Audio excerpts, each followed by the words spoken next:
एकदा सगळ्यांनी या मुलांसाठी म्हणणाऱ्यांसाठी जोरात टाळी वाजवायची. सुंदर असे पक्वादात सुद्धा साथ या ठिकाणी दादांनी केलेली आहे. सुंदर माईक सिस्टीम आहे. असो कृष्ण परमात्मा अशा असंख्य अशा खोड्या करत असताना त्यावेळी कृष्ण परमात्म्याच्या खोड्याची त्या ठिकाणी यादी मोठी झाली होती. यशोदेकडे यादी येऊ लागले, काय होणे का करीतो शिजोरे. यशोदा माया म्हणू लागले, काय आपल्याला कमी आहे. परंतु महाराज त्या ठिकाणी सख्या आईला आपल्या सख्या पोराच्या खोड्या खऱ्या वाटतात का? कोणत्या सख्या आईला खऱ्या खोड्या वाटत नाहीत महाराज त्या ठिकाणी. उलट त्या ठिकाणी यशोदा माया त्या ठिकाणी सांगू लागली, बाळा सांगू ना गुणाचा ताना गा बाळा दिसते गोदिरवाना काय सांगा साकाराने गे गोकुळच्या राजे सांगा साकाराने गे गोकुळच्या नाथ. तुम्ही लपून याचा भवरा आलं लक्षात. अशा तुम्ही खोड्या कृष्णाच्याच करता आणि याचं नाव घेता. मला त्या ठिकाणी खरं वाटत नव्हतं.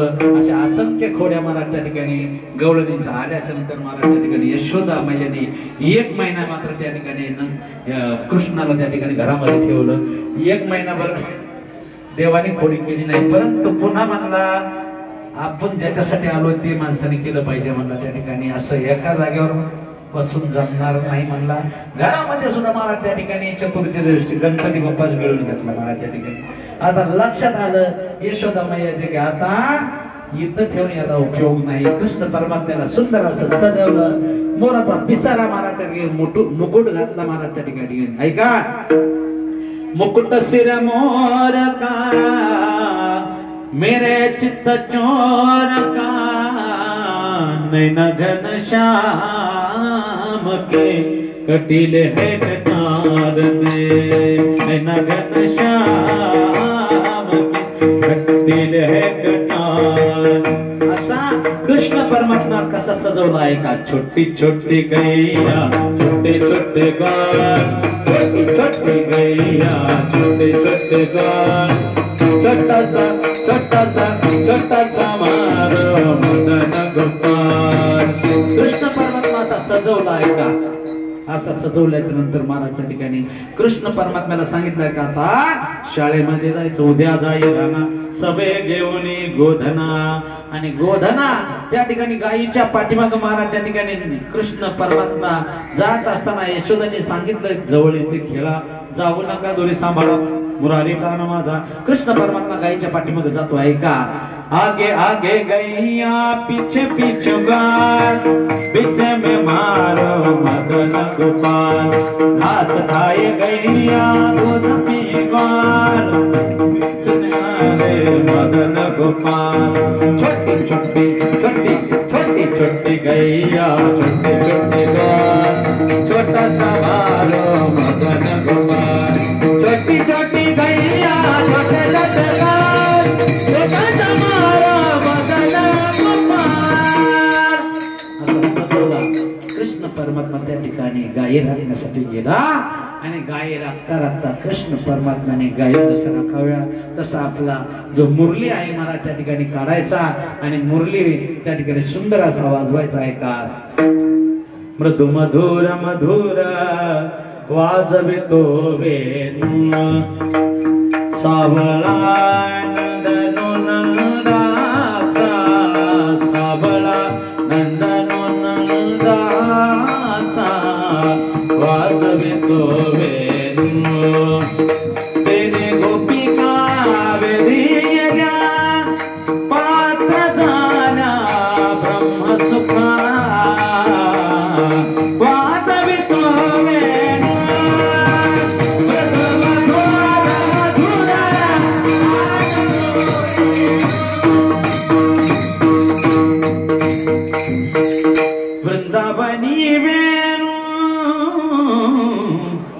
पद्धतीने मराठीत वेणू वाजवायचा. देहुडा चराने वाजवे तो वेणू वाजवल्याच्या नंतर त्या ठिकाणी सगळ्या गवळणी यायच्या, त्यांना आनंद यायचा. असं करता करता गायी राखता राखता त्या ठिकाणी ऐका गायी जेवण तृप्त झाल्या, काय आता म्हणजे आता खेळ खेळू. आणि एक एक एक तुम्हाला त्या ठिकाणी खेळ हमामा पोरा हमामा पोरा अशा पद्धतीने होतो होतो आट्या पाट्या चेंडूफळी आणि असंख्य असे खेळ खेळले. खेळ खेळून आता दमले गोपाळ, आणि गोपाळ दमल्याच्या नंतर सांगितलं खाती भार पोटी भूक काय खेळायाचे सोंग. अशा पद्धतीनं कृष्ण परमात्म्याने सगळ्या त्या ठिकाणी गोपाळांना सांगितलं गायी सगळ्या गोळा करा, गायी जमा केल्या महाराज त्या ठिकाणी. परंतु त्या ठिकाणी तुकोबाराने सांगितलं तुका म्हणे तू राख म्हणे मनेरी जी गाय आहे ती आम्हाला सांभाळता येत नाही, मनरूपी जी गाय आहे तेव्हा तूच त्या ठिकाणी सांभाळ. म्हणून त्या ठिकाणी देवाने सांगितलं सगळ्यांचा त्या ठिकाणी काला एकत्र केला, काला वाटायचा. परंतु तत्पूर्वी एक 5 मिनिटाचं माऊली ज्ञानोबारायांच्या समाधी उत्सवाच्या निमित्ताने आपल्याला या ठिकाणी चरित्र पाहायचं आहे. ज्ञानेश्वर माऊलीचं भजन एकदा घेऊया. ज्ञानेश्वरा माऊली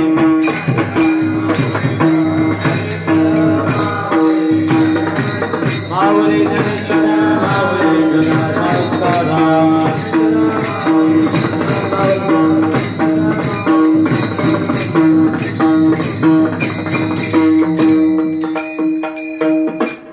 माऊली ज्ञानोबा जवळपास सगळ्यांना माहिती आहे. 700 वर्षापूर्वीचं महाराज त्या ठिकाणी प्रकरण बघा. ज्ञानोबा त्या ठिकाणी समाधिस्थ झाले होते. ऐका तो काळ पहा ज्या वेळेस नवनीत ज्ञानोबा सगळे भावंड त्या ठिकाणी होते, आणि सगळे भावंड महाराज त्या ठिकाणी मधुकरी मागून महाराज त्या ठिकाणी भिक्षा करत होते, मागत होते महाराज त्या ठिकाणी प्राय. परंतु संन्यासाची मुले असताना महाराज त्या ठिकाणी त्यांना सांगितलं त्यांच्या आई वडिलांना प्रायश्चित्त घ्यावं लागेल. महाराज त्या ठिकाणी प्रायश्चित्त घेतला, आणि ज्ञानोबा त्या ठिकाणी आता जवळ आली होती वेळ समाधीची. माऊली ज्ञानोबा यांनी सांगितलं की देवा काय करा आता मला सुखी करा, समाधी करून महाराज त्या ठिकाणी अवघ कमी वय होतं महाराज त्या ठिकाणी देवाने सांगितलं. परंतु माऊलीने सांगितलं झालं आता काम. जगामध्ये काम झाल्याच्या नंतर शहाण्या माणसाने राहू नये, लक्षात ठेवा. आणि शहाण्या माणसाने राहिल्याच्या नंतर काहीतरी महाराज त्या ठिकाणी त्याचा अपमान झाल्याशिवाय राहत नाही. माऊली ज्ञानोबा यांना कळालं की आता या जगाचा आपण निरोप घेतला पाहिजे. माऊली ज्ञानोबा यांनी देवांना सांगितलं. देवाने सगळ्या वारकऱ्यांना निमंत्रण दिलं. ऐका माझे ज्ञानोबा आता काय होणार आहे, समाधिस्थ होणार आहेत. आषाढी माझ्यासाठी आणि कार्तिकी जी आहे वारी ते या ज्ञानोबासाठी आहे. म्हणून त्या ठिकाणी सगळ्यांनी एकादशीच्या दिवशी त्या ठिकाणी यायचं आहे. आणि एकादशीच्या दिवशी महाराज त्या ठिकाणी असं सगळ्या वारकऱ्यांना संतांना सांगितल्याच्या नंतर महाराज त्या ठिकाणी देवाचा शब्द कोणी मोडणार नाही. सगळे वारकरी महाराज त्या ठिकाणी आले. त्या ठिकाणी वारकरी आले. एकादशीचं सुंदर असं त्या ठिकाणी जागर झाला. दुसऱ्या दिवशी द्वादश, आणि द्वादशीचं पारणं सोडण्यासाठी महाराज त्या ठिकाणी सगळे वारकऱ्यांना पंक्तीला बसवलं. आणि पंक्तीला बसवल्याच्या नंतर रुक्मिणी माता महाराज त्या ठिकाणी त्या पंक्तीमध्ये वारकऱ्यांना सगळ्यांना जप्या तप्यांना वाढत होते. ऐका अशा पद्धतीनं द्वादशी झाली. आणि आता मात्र आता समाधिस्थ ज्ञानोबा होणार आहेत महाराज. ऐका ज्ञानोबा समाधिस्थ होणार आहेत. त्यावेळी मात्र ऐका सोपन काका मुक्ताई जे सगळे होते महाराज त्या ठिकाणी मनात काय मनात आता खेद करू लागले की आता माझा ज्ञानोबा आहे त्या ठिकाणी माझे बंधू त्या ठिकाणी आता समाधिस्थ होणार आहेत महाराज त्या ठिकाणी. मुक्ताई सोपान काकाच्या गळ्याला बिलगुल महाराज त्या ठिकाणी रडत होती महाराज त्या ठिकाणी की आता माझा ज्ञानोबा मला सोडून या ठिकाणी जाणार आहे. परंतु एक ना एक दिवस प्रत्येकाला सुद्धा जायचं आहे महाराज त्या ठिकाणी. ऐका असं असताना नामदेव महाराजांनी आपल्या जे नारा बेटा होता जे पुत्र होते महाराज त्या ठिकाणी समाधीचं स्थळ निश्चित करण्यात आलं. सिद्धेश्वराच्या शेजारी महाराज त्या ठिकाणी समाधीचं स्थळ सांगितलं. ती समाधीची जागा व्यवस्थित महाराज सडा संवर्धन त्या ठिकाणी गाईच्या शेणाने साफ करण्यात आली महाराज त्या ठिकाणी. अशा पद्धतीनं जागा साफ झाली. आणि आता माऊली ज्ञानोबा आता समाधिस्थ त्रयोदशी लावणार आहेत महाराज. सकाळपासून वारकऱ्याच्या मनामध्ये महाराज त्या ठिकाणी साधू संतांच्या मनामध्ये चलबिचल होत होती की आता आजपासून माऊली आपल्याला दिसणार नाहीत, या चर्मचक्षुने आपल्याला दिसणार नाहीत. माऊली तुमच्या आमच्या मध्येच आहेत, सर्वाभोवती आहेत. ज्ञानदेव म्हणे आत्मा माझा तो स्वतः देव सांगतात की मला मी आणि तो एकच आहोत, आलं लक्षात. असं सांगितल्याच्या नंतर महाराज त्या ठिकाणी सगळे वारकरी रडतायत हे लक्षात ठेवा. ऐका, सगळे वारकरी रडतायत दिवसभर त्या ठिकाणी. आणि आता समाधीचा दिवस म्हणजे त्रयोदशी, त्या दिवशी सुद्धा ऐका वारकरी रडत असताना मात्र त्या ठिकाणी ऐका स्वतः भगवान परमात्म्याच्या सुद्धा डोळ्यामध्ये काय येऊ लागलं, पाणी येऊ लागलं. ज्ञानोबारायांसाठी त्या ठिकाणी ऐका देवाच्या डोळ्यामध्ये सुद्धा मला त्या ठिकाणी पाणी येऊ लागलं. आणि पाणी आल्याच्या नंतर त्या ठिकाणी रुक्मिणी मातेने सांगितलं, देवा वारकरी रडतायत, ज्ञानोबारायांची ताटातूट आता होणार आहे. बंधू रडतायत की आता भावाची ताटातूट होणार आहे. सगळे रडतायत एकमेकाचा काही ना काही उद्देश डोळ्यासमोर ठेवून महाराज. परंतु तुमचा ज्ञानोबा कोण होते? त्यावेळेस देव सांगतात त्या ठिकाणी रुक्मिणी मातेला सांगतात की ज्ञानोबा वाचून आता मला राहणार नाही. असं म्हणत असताना देव रडत आहेत महाराज त्या ठिकाणी. ऐका, असं करता करता आता समाधीची वेळ जवळ आलेली आहे. आणि शेवटच्या टप्प्यामध्ये महाराज त्या ठिकाणी जी रुक्मिणी माता सांगत होती देवाला की तुम्ही तुमचा ज्ञानोबा कोण आहे, त्या रुक्मिणी मातेच्या डोळ्यामध्ये सुद्धा काय अश्रूच्या धारा महाराज त्या ठिकाणी येऊ लागल्या. त्यावेळेस देवाने सांगितलं, आता का मला म्हणत होते की ज्ञानोबा कोण आहे, कोणा करता रडतात, त्यावेळेस आता का रडते? त्यावेळेस रुक्मिणी मातेचे उद्गार आहेत. त्यावेळेस रुक्मिणी माता म्हणू लागल्या, मी या ज्ञानोबासाठी रडत नाही, मी रडते साधू संत या ठिकाणी ताटातूट होत म्हणून सगळे साधू संत रडते, बंधू बंधूच्या वियोगाने रडते. आणि जगाच्या बापाला हा महात्मा आज या ठिकाणी रडवून या ठिकाणी समाधीला जातो, याच्यासाठी सुद्धा मी रडत नाही. मी रडते आहे की या महात्म्याने ज्या आईच्या उदरामध्ये ज्या कुशीमध्ये जन्म घेतलेला आहे ती माता किती पवित्र असेल, त्या आईसाठी मी खऱ्या अर्थाने रडत आहे. धन्य त्याची माय प्रसवली, धन्य त्याची माय प्रसवली, नारायण काय नारायण नारायण काय नारायण जय, धन्य त्याची माय प्रसवली.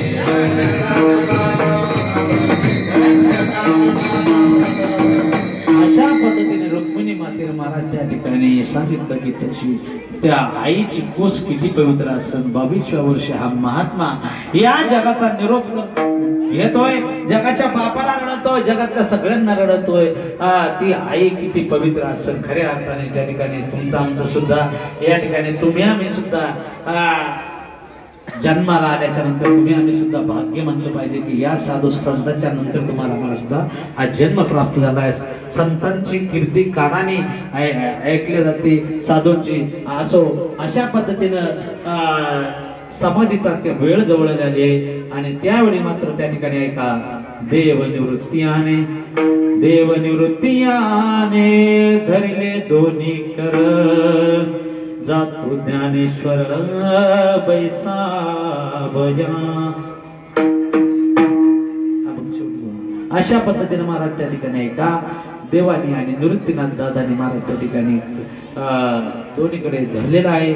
आता ज्ञानोबा त्या ठिकाणी समाधीच्या स्थळापर्यंत जाणार आहेत. परंतु जात असताना या ठिकाणी कशी अवस्था त्या ठिकाणी झालेली होती ऐका.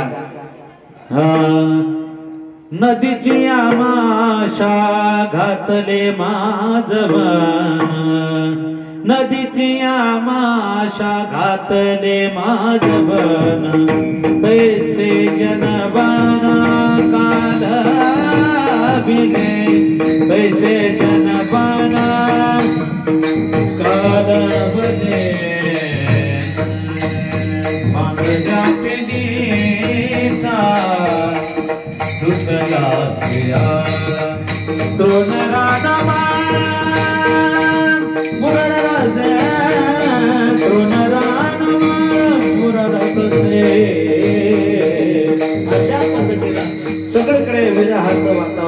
ठिकाणी करुणेचं वातावरण की आता माऊली ज्ञानोबा आहे त्या ठिकाणी जाणार आहे. देवळ निवृत्ती दोघांनी धरलं आणि समाधी स्थळाकडे महाराज उघडीला नंदी शिवाचा ढवळा उघडली विवरा महाराजांनी उघडला आणि माऊली ज्ञानोबरायाला महाराज त्या ठिकाणी समाधिस्थ बाप ज्ञानेश्वर समाधिस्थ अशा पद्धतीने महाराज त्या ठिकाणी माऊली ज्ञानोबरायांना त्या ठिकाणी समाधी त्या ठिकाणी दिलेली आहे. अभंग आपण या ठिकाणी घेऊ.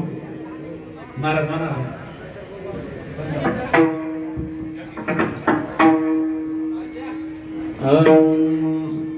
देवनिवृत्ती याने धरले देवनिवृत्ती याने धरले कोणी करा देवनिवृत्ती याने धरले कोणी करा तो जाने करा बैसा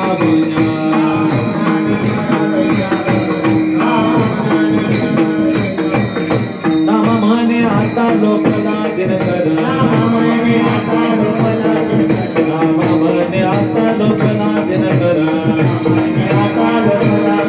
बाप ज्ञानेश्वर समाधिस्थ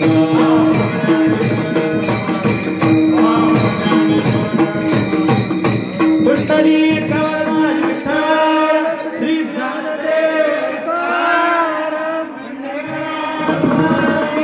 माऊली ज्ञानेश्वर महाराज की जय. जगद्गुरु तुकाराम महाराज की जय. असो झालेली कीर्तनाची सेवा याच ठिकाणी विराम देत असताना सर्व हनवतखेडा गावातील सर्व मंडळी सर्व वारकरी मंडळी अतिशय सुंदर या ठिकाणी दरवर्षीप्रमाणे ही वर्षी या ठिकाणी आनंदाने येतात. माऊली ज्ञानोबरायांच्या उत्सवामध्ये सहभागी होतात. भगवान करो माऊली ज्ञानोबराय करो त्या ठिकाणी सर्वांना या ठिकाणी सद्बुद्धी देव की इथून पुढं कोणी जर व्यसन करत असेल अलग लक्षात जीवनामध्ये काही अनिष्ट गोष्टी घडत असेल इथून पुढं चांगला संकल्प या ठिकाणी माऊली ज्ञानोबरायांच्या समाधी उत्सवाच्या निमित्ताने त्यांच्याही मनामध्ये निर्माण हो. अतिशय सुंदर साधसंगत या ठिकाणी माईक सिस्टीम मृदंगाची साथ अतिशय सुंदर सर्वांच्या चरणावर या ठिकाणी शरण सेवा समर्पित करून मोरे महाराजांनाही धन्यवाद देऊन या ठिकाणी थांबतो. ज्ञानेश विठ्ठल दे जय विठ्ठल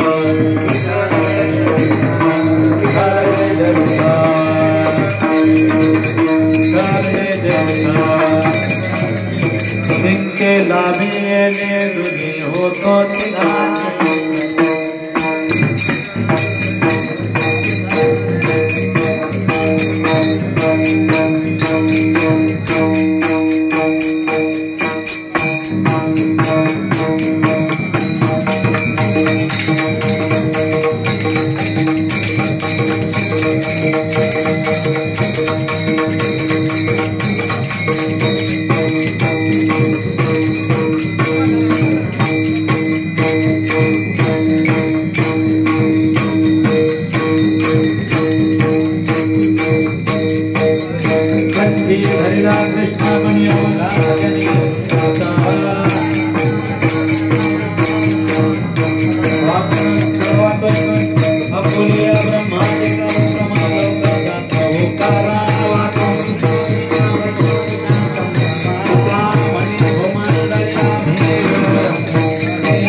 Hare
Fire!